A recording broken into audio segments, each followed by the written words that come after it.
चलो इसके बाद हम देखते हैं कि कोड को स्टार्ट करते हैं। तो इसके लिए सबसे पहले इंडेक्स फाइल है, ठीक है, जो भी फाइल ओपन होती है यहाँ ऊपर नज़र आ रही होती है, ठीक है। और लॉगिन और रजिस्टर। तो जब लॉगिन नहीं होते, कोई भी यूज़र लॉगिन नहीं होता, तो उसको ये तीन बेसिकली तीन चीज़ों को एक्सेस कर सकता है। वो लॉगिन कर सकता है, रजिस्टर कर सकता है, या होम पे होता है। तो हम इस प्रोसेस को देखते हैं कि ये कैसे काम कर रहा है, लॉगिन और रजिस्टर। तो इसके लिए फ़ाइल आपने ओपन करनी होती है, अपने अपने आईडी को ओपन करके फ़ाइल पे जाना है, ओपन फोल्डर पे जाना है, और उसके बाद आपने अपने प्रोजेक्ट के फ़ोल्डर को सिलेक्ट करके सिलेक्ट फ़ोल्डर कर देना है, तो इस तरह ओपन हो जाएगा आपके पास। तो इसमें सारा कोड की सब फाइल्स नज़र नज़र आ रही होती हैं। तो एसेट फ़ोल्डर के अंदर आप अगर देखें तो आपको bootstrap, fancy box, font awesome, images आपने जो यूज़ किए होते हैं, एक और इमेज का फ़ोल्डर है, जेक्यूरी वगैरह वगैरह, ये चीज़ें नज़र आ रही होती हैं। ये बेसिकली हमने रखी हैं अपने एसेट्स में, इनको हम यूज़ करते हैं। और ये कोड हमने खुद नहीं की होती, ठीक है। जैसे बूटस्ट्रैप हमने डाउनलोड करके रखी हुई है, इस तरह फैंसी बॉक्स वगैरह। लेकिन हमें इन आइटम को यूज़ करना होता है तो अपने प्रोजेक्ट में, तो हम इधर रख लेते हैं और अपनी मेन फाइल के अंदर हम इनको लिंक करते हैं। जैसे कि हमने ये हेड पोर्शन के अंदर इन फाइल्स को लिंक किया हुआ है कि एसेट वाले फ़ोल्डर में, बूटस्ट्रैप वाले फ़ोल्डर में हमारी ये फाइल पड़ी हुई है, इस तरह स्टाइल सीएसएस, फैंसी बॉक्स वगैरह वगैरह। और इन्हीं फाइल्स की जो जावास्क्रिप्ट की फाइल्स होती हैं, वो हम जेएस फाइल्स हम वो अपने हर फाइल के एंड पे बॉडी टैग के अंदर ये इंपोर्ट करते हैं, लिंक करते हैं इनको, ठीक है। तो सबसे पहले अगर आप देखें तो इंक्लूड स्लैश कौन डॉट पी एच पी, ये क्या है? इंक्लूड वाले फोल्डर के अंदर ये फाइल है। ये फाइल है, इससे डेटाबेस का कनेक्शन एस्टेब्लिश होता है, ठीक है। इसमें हम कह रहे हैं कि if not is set session, तो सेशन को स्टार्ट कर लें, ठीक है। सेशन क्या है इसको मैं एक्सप्लेन करूंगा बाद में। एक कनेक्शन वेरिएबल के थ्रू हम नया माईएसक्यूएल के साथ कनेक्शन एस्टेब्लिश कर रहे हैं, लोकल होस्ट में, रूट इसका यूज़र नेम है, पासवर्ड कुछ भी नहीं है, और डेटाबेस का नाम मेड फाइंडर है, ठीक है। अगर कोई एरर आता है, कनेक्शन एस्टेब्लिश नहीं होता, तो ये एरर डिस्प्ले होता है। जैसा कि आप अगर डेटाबेस इंपोर्ट ना करें और प्रोजेक्ट को रन करें तो ये एरर डिस्प्ले होगा। उसके बाद इसको हम क्लोज करें और हम इंडेक्स फाइल पे वापस आते हैं, जो कि हमारी होम है। होम पे क्लिक करें तो इंडेक्स ओपन होता है। इंडेक्स फाइल पे देखें तो सबसे पहले हमने ये इस डेटाबेस के साथ कनेक्शन को इस्टेब्लिश किया है। इस फाइल को हमने एक बार इधर कोड किया है, बाकी सब फाइल्स में हम इसको इस तरह इंक्लूड कर लेते हैं, ठीक है। और उसके बाद ये सी एस एस फाइल्स को इंक्लूड किया हुआ है। ये नैव बार को मैं थोड़ी देर तक एक्सप्लेन करता हूँ लॉगिन और रजिस्टर के बाद, ताकि आपको बेहतर समझ आएगा। अच्छा, उसके बाद हमने एक इमेज टैग दिया हुआ है, जो ये बैक पे नज़र आ रहा है इमेज, ठीक है। इसकी हमने विड्थ और हाइट सेट की हुई है, और ये हमने प्रोजेक्ट का नेम लिखा है, ठीक है। इंडेक्स फाइल में यही कुछ है। इसके बाद है login file, login dot P H P. ये ऊपर चीज़ें एक्सप्लेन हो चुकी हैं, नए बार को मैं फिर एक्सप्लेन करूँगा, ठीक है। और इसमें हमने लिखा है ये, जो कि वैसे का वैसा नज़र आ रहा है ये। और उसके बाद हमने एक फॉर्म बनाया है माई फॉर्म के नाम से। फॉर्म का आपको पता है कि डाटा सबमिट करने के लिए यूज़ करते हैं हम इसको। इसकी बटन होता है जिसकी टाइप सबमिट होती है, ठीक है। और इसकी आईडी हमने माई फॉर्म रखी है, इसको मैं एक्सप्लेन करूँगा कि हमने आईडी क्यों रखी है। इसके अलावा एक हमने डिव बनाई है, ये वाली इन्फो डिव। इन्फो डिव क्या करती है कि अगर आप इधर जब लॉगिन करते हैं तो इन्फो डिव में रिस्पॉन्स वापस शो होता है, ठीक है। ये याद रखना है आपने। उसके अलावा ये एक स्पिनर है, जो कि जितनी देर में डेटाबेस से फैच होकर डाटा आता है, यहाँ घूम स्पिनर एक नज़र आता है। क्योंकि डाटा जल्दी आ जाता है तो ये अक्सर नज़र नहीं आता, ठीक है। फॉर्म में हमने दो इनपुट फील्ड्स बनाई हैं, एक लॉगिन आईडी के लिए, इसका नेम हमने रखा है लॉगिन आईडी, ठीक है। और एक पासवर्ड वाली, इसका नाम है हमने रखा है PW। तो हम इसको नेम से कॉल करेंगे। और बटन है जिसका नेम लॉगिन है, और एक रीसेट बटन है, ठीक है। तो इसमें चीज़ माई फॉर्म, हमने फॉर्म की आईडी रखी थी माई फॉर्म। हम कहते हैं कि माई फॉर्म का सबमिट फंक्शन जब कॉल होगा तो बॉडी स्क्रॉल होती है, टॉप होती है, लेकिन क्योंकि HTML ये फॉर्म जो है ये ऊपर ही बना हुआ है तो स्क्रॉल नहीं होती। इन्फो डिव फिलहाल एम्प्टी रहती है। लोडिंग को हम शो कर देते हैं, सेव बटन डिसेबल हो जाता है। सेव बटन जो लॉगिन वाला बटन है, ठीक है। और डाटा इस फॉर्म का किधर जाता है? अकाउंट कंट्रोलर पे पोस्ट होके माई फॉर्म का डाटा सीरियलाइज होके जाता है। और जब रिस्पांस वापस आता है तो हम लोडिंग को हाइड कर देते हैं। इन्फोडेव में हम रिस्पांस शो करते हैं, जो रिस्पांस ये वापस आया हुआ है इन्फोडेव में शो हुआ है, ठीक है। और सेव बटन जो डिसेबल किया था उसको फॉल्स करते हैं, मतलब दोबारा क्लिकेबल बन जाता है, अभी दोबारा क्लिक हो सकता है। ठीक है, इसके बाद देखते हैं हम रजिस्टर वाली फाइल।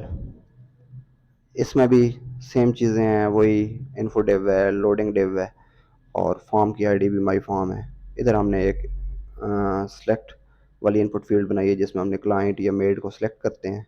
ठीक है, ये, और इसका नेम हमने रखा है रोल। ठीक है, इसके अलावा नेम है, इसका नेम हमने नेम रखा हुआ है, लॉगिन आईडी का लॉगिन आईडी रखा है, पासवर्ड का पीडब्ल्यू रखा है, और ईमेल का ईमेल, फ़ोन नंबर का कॉन्टैक्ट, और एड्रेस इसी तरह, और नीचे रजिस्टर का बटन है। ठीक है, और एक रीसेट का बटन है। ठीक, इस फॉर्म का डाटा भी इसी तरह किधर जाता है, अकाउंट कंट्रोलर पे जाता है। तो हम देखते हैं अकाउंट कंट्रोलर पे क्या होता है। यहाँ भी हमने डाटाबेस के साथ कनेक्शन को इस्टेब्लिश कर लिया है, पहले इंक्लूड कर लिया हमने फाइल डाटाबेस के साथ कनेक्शन वाली। उसके बाद हम कहते हैं कि if is set post register, अगर रजिस्टर का बटन क्लिक हुआ है तो रोल वाली इनपुट फील्ड में जो कुछ भी सिलेक्ट किया गया है वो इस वेरिएबल में सेव कर दो।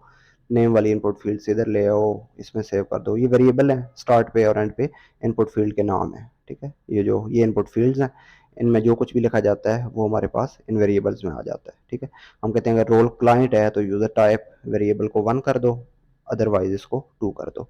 ये किस लिए करते हैं हम, कि ताकि हमें पता चल सके कि एक क्लाइंट रजिस्टर हो रहा है या मेड रजिस्टर हो रही है। ठीक है, अगर रोल सेलेक्ट ना किया गया हो कोई भी, तो हम कहते हैं कि select your registration type first. ठीक है, आप इसको सिलेक्ट किए बगैर, अगर रोल को सिलेक्ट किए बगैर रजिस्टर करें तो ये कहता है कि पहले ये सिलेक्ट करो। ठीक है, और उसके बाद हम चेक करते हैं कि लॉगिन आईडी, यूज़र वाले टेबल में लॉगिन आईडी तो सेम नहीं है। ठीक है, जैसे कि हमने ये भी सिलेक्ट कर लिया, लेकिन फ़रा नाम से ऑलरेडी रजिस्टर हो चुका है एक यूज़र, तो दोबारा करने से फ़रा हम दोबारा नहीं कर सकते। हर यूज़र की यूज़र आईडी, लॉगिन आईडी जो है यूनिक होनी चाहिए। तो इसलिए भी हम चेक करते हैं कि अगर सेम हो, यूज़र वाले टेबल में पहले से लॉगिन आईडी इस तरह की मौजूद हो, तो कहते हैं कि ये ऑलरेडी एग्जिस्ट करता है।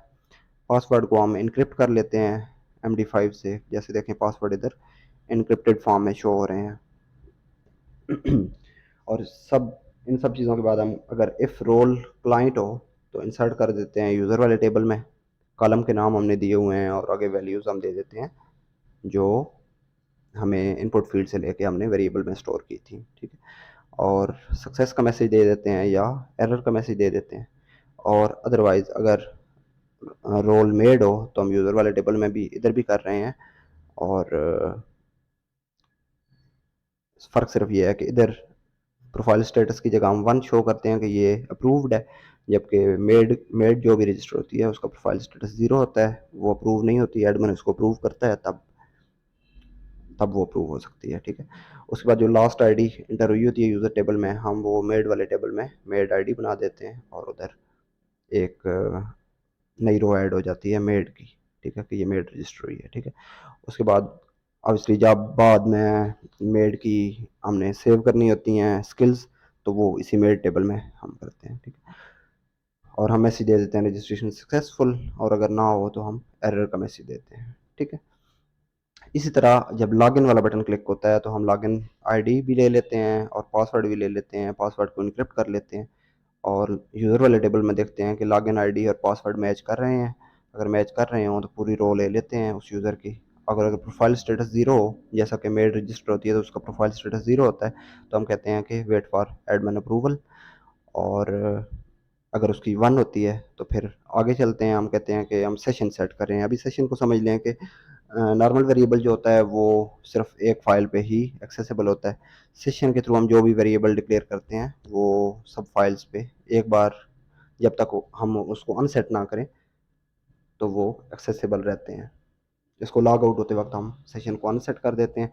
जब यूज़र लॉगिन होता है तो उसका लॉगिन यूज़र आईडी हम इस वेरिएबल में सेव करते हैं, नेम इस वेरिएबल में सेव करते हैं, यूज़र टाइप हम इस वेरिएबल में सेव करते हैं, और यूज़र टाइप जो होती है सेस यूज़र टाइप, कि वो एडमिन है या क्लाइंट है या मेड है, वो इस यूज़र टाइप में सेव हो रहा होता है, तो वो हम इस सेशन में ऐसे सेट करते हैं। अगर रो की यूज़र टाइप 1 हो तो वो क्लाइंट होता है, 2 हो तो मेड होता है, अदरवाइज एडमिन होता है। तो ये इधर देखें कि यूज़र टाइप 0 वाला एडमिन होता है, 1 वाला क्लाइंट होता है, 2 वाले मेड होता है। ठीक है, अच्छा, और हम मैसेज दे देते हैं लॉग्ड इन सक्सेसफुली और इंडेक्स डॉट पीएचपी पे वापस चले जाते हैं, ठीक है। जब लॉगिन हो के इंडेक्स पे वापस आते हैं तो चेंजेस क्या आती हैं? पहले क्या नज़र आ रहा होता है, उधर लॉगिन और रजिस्टर नज़र आ रहा होता है, लेकिन जब session user type session set हो जाता है और अगर सेशन यूज़र टाइप ज़ीरो हो कि एडमिन लॉगिन हो तो उसको ये वाले बटन शो हो जाते हैं, अगर वो क्लाइंट हो तो उसको ये वाले बटन शो हो जाते हैं, और अगर वो मेड हो तो उसको ये वाले बटन शो हो जाते हैं।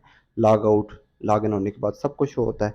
अदरवाइज़ अगर लॉगिन ना हो तो पहले होम शो होता है, फिर लॉगिन और रजिस्टर शो होता है।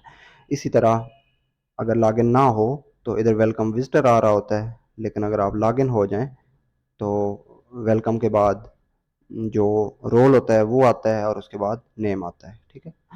तो ये कैसे होता है कि वेलकम और इस सेट सेशन नेम, अगर सेशन का नेम सेट हो तो यूसी फर्स्ट करके अपर केस फर्स्ट लेटर, मतलब जो भी लिखा हुआ है उसका नेम उसका पहला कैपिटल होता है। सेशन टाइप लिखते हैं कि वो एडमिन है, कस्टमर है, मेड है, जो भी है, और उसके बाद हम सेशन नेम लिखते हैं, ठीक है। पहले हम लिखते हैं उसकी टाइप, उसके बाद उसका नेम, और एल्स पार्ट में अगर ये सेशन सेट नहीं होता तो हम वहाँ विजिटर लिख देते हैं, ठीक है। तो इसलिए देखें कि लॉग आउट होते वक्त सेशन खत्म होते हैं तो यहाँ पे विजिटर आ जाता है। हम लॉगिन और रजिस्ट्रेशन वाला प्रोसेस दे चुके हैं। अभी हम यूज़र वाइज इसको आगे देखते हैं कि एडमिन का पहले देखते हैं, फिर मेड्स का देखते हैं, फिर क्लाइंट्स का देखेंगे कि कैसे उनकी कोडिंग वाली फाइल्स में कैसे हो रहा है काम।